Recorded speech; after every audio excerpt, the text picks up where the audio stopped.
गीता उपदेश में भगवान कृष्ण ने कहा,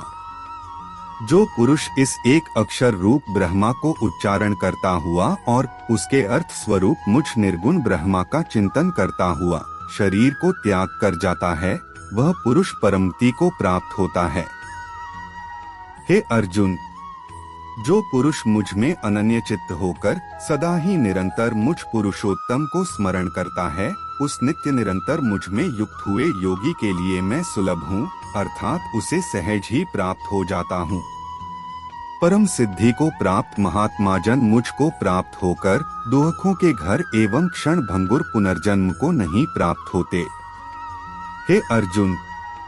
ब्रह्मलोक पर्यंत सब लोग पुनरावर्ती हैं, परंतु हे कुंती पुत्र,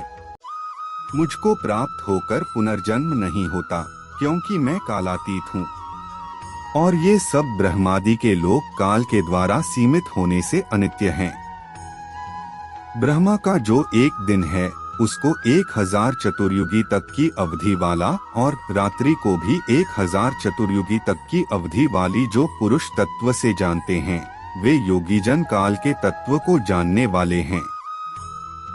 संपूर्ण चराचर भूतगण ब्रह्मा के दिन के प्रवेश काल में अव्यक्त से अर्थात ब्रह्मा के सूक्ष्म शरीर से उत्पन्न होते हैं और ब्रह्मा की रात्रि के प्रवेश काल में उस अव्यक्त नामक ब्रह्मा के सूक्ष्म शरीर में ही लीन हो जाते हैं। हे पार्थ,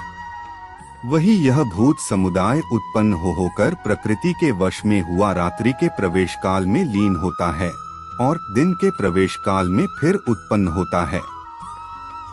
उस अव्यक्त से भी अति परे दूसरा अर्थात विलक्षण जो सनातन अव्यक्त भाव है, वह परम दिव्य पुरुष सब भूतों के नष्ट होने पर भी नष्ट नहीं होता।